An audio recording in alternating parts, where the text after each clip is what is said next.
और अब हम न्यूटन के सेकंड लॉ ऑफ मोशन को पढ़ने जा रहे हैं। ये काफी इंपॉर्टेंट लॉ कंसीडर किया जाता है आपके लेवल पे, बिकॉज हम फोर्स की डेफिनेशन के लिए इस लॉ को एज अ टूल यूज करते हैं। देखें, ये तो आपको पता है कि जितना लार्ज ऑब्जेक्ट होगा हमें उतनी ज्यादा फोर्स रिक्वायर्ड होगी उस ऑब्जेक्ट को मूव करवाने के लिए, और हमें फोर्स का मैग्नीट्यूड ही बताएगा कि कितना तेज और किस डायरेक्शन में ऑब्जेक्ट मूव कर रहा है। अगर फोर्स लार्ज होगी तो ज्यादा एक्सेलरेशन से बॉडी मूव करेगी in the direction of that force.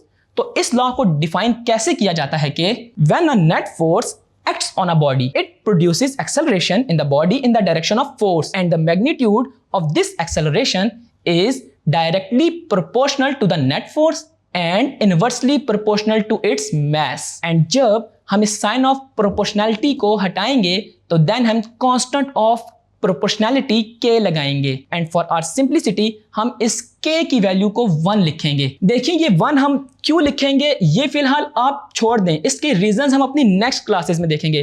फिलहाल आपने इसको इस तरह समझना है कि 1 लिखने से हमारी कैलकुलेशंस आसान हो जाती हैं और 1 न्यूटन फोर्स की डेफिनेशन को डिफाइन करना हमारे लिए बहुत ईजी हो जाता है। तो 1 न्यूटन फोर्स को किस तरह डिफाइन किया जाता है कि 1 Newton is the force that produces an acceleration of 1 meter per second square in a body of mass 1 kilogram, यानी कि 1 newton is equal to 1 kilogram metre per second square. आइए इसको यूज करते हुए एक न्यूमेरिकल प्रॉब्लम सॉल्व करते हैं। You have to find the acceleration that is produced by a 20 Newton force in a mass of 8 kilograms। देखिए जो given data है इसको formula F is equal to ma में पुट कर दें, एंड बाय मैथमेटिकल कैलकुलेशंस आपके पास acceleration 2.5 metre per second square आ जाएगी। And एक और न्यूमेरिकल देखते हैं जिसके जरिए हमें first law and second law of motion का कॉन्सेप्ट परफेक्ट समझ आ जाएगा। अ cyclist of mass 40 gram exert a force of 200 Newton to move his bicycle with an acceleration of 3 meter per second square. How much